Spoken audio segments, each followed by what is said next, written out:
Allez, c'est parti. Comment continuer sans parler de Tata Bambi?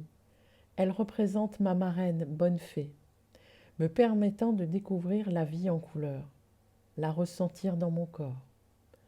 La première image qui est là, c'est qu'elle était sans complexe. Moi qui étais dans un monde étriqué, me faisant la plus petite possible, étant incapable d'exprimer mes besoins, mes envies.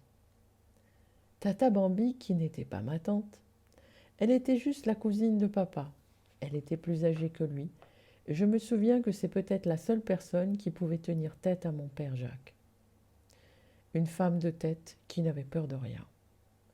Pourtant, l'enfant que j'étais l'avait baptisée Tata Bambi, tout simplement parce que son fidèle compagnon, un caniche du nom de Bambi, qui était une peluche vivante si douce. Elle savait me réconforter, me prenait dans ses bras et avec son rouge à lèvres bien rouge, me faisait de gros smacks qui font du bruit et ainsi laisser des traces de son affection qui réchauffent encore mon cœur. Elle n'avait pas eu d'enfant, pas le temps, une vie agitée de femme qui se voulait surtout être libre. Elle avait collectionné les hommes, avait eu de nombreux amants, dont certains célèbres. Je me souviens, elle venait le jeudi midi à la maison, et souvent elle venait récupérer des bouquets de fleurs d'un de ses amants qu'elle faisait livrer chez mes parents. Je l'admirais profondément. Avec elle, il n'y avait pas d'interdit. Lorsque j'étais chez elle, à Fontenay-aux-Roses, j'adore les roses, nombreuses dans son jardin qu'elle taillait avec soin. Elle m'a appris, je dirais aujourd'hui, les bonnes choses de la vie. Le bon pain enroulé dans un torchon de cuisine. Il sentait bon, et ses grandes tartines avec du beurre fermier, quel délice. Elle aimait la bière, fumait des gitanes maïs, la clope au bec qui tenait par dans ses lèvres, avec son rouge à lèvres, toujours si rouge. Les cheveux courts, ondulés, les hauts talons qui faisaient de si belles jambes. Dès mes 12 ans, je vais boire de la bière. Je fumerai dès mes 15 ans. Je ne pourrais pas fumer ces gitanes maïs.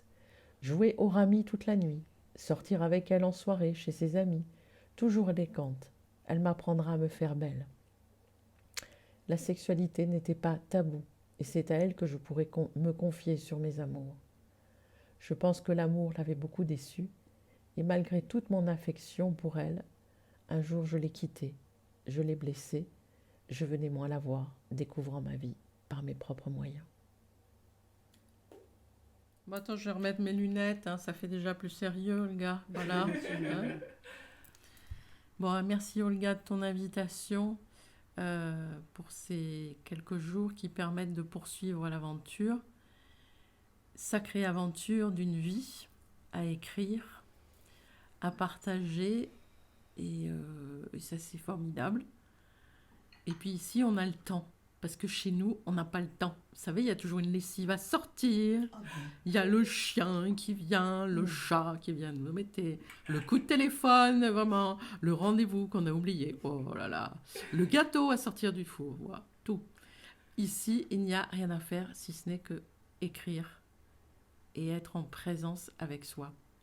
Donc, merci Olga de ta formidable présence qui nous permet d'avancer sur notre chemin. Merci beaucoup. Merci Isabelle.